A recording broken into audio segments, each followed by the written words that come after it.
Boa tarde, turma. Eu me chamo Maurício e eu vou falar um pouco então sobre a relação econômica e social dos povos da Mesopotâmia, tá? Eu vou falar um pouco das características gerais, afinal se trata de diversos povos e diferentes culturas, é um tema bem amplo assim.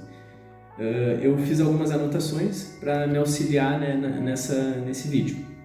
Primeiro, eu gostaria de falar que os povos da Mesopotâmia são considerados o berço da civilização. Para relacionar, então, a economia e a sociedade, a gente precisa primeiro utilizar um recorte espacial do local onde esses povos se estabeleceram. O local onde esses povos se estabeleceram é conhecido como o Crescente Fértil, ou seja, é uma região próxima aos rios Tigres e Eufrates. Daí a ideia, né, de Mesopotâmia. Ou seja, a palavra Mesopotâmia ela é de origem grega, onde meso significa meio e pótamos significa rio. Daí seria o que a gente chama de entre rios.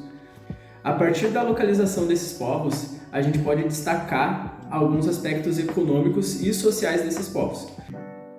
A economia desses povos era baseada e dependente das cheias sazonais dos rios Tigres e Eufrates. A partir disso, esses povos estabeleceram técnicas de irrigação, onde eles faziam aberturas de canais que ampliavam as áreas produtivas. Isso pode ser considerado o que chamamos de sociedades hidráulicas, que segundo uma visão marxista, tinham um modo de produção asiático, ou seja, todas as terras pertenciam ao Estado. A partir da economia, então, a gente pode perceber que há uma ligação muito forte, uma ligação social forte desses povos com os rios, ou seja, com o meio no qual eles viviam. Um exemplo disso era o culto de divindades ligadas à natureza da região, que nesse caso incluíam os rios. A própria escrita desses povos, de modo geral, servia para gravar técnicas aprendidas, principalmente para fins de cultivo, mostrando novamente então a relação, né, social desses povos com os rios daquela região.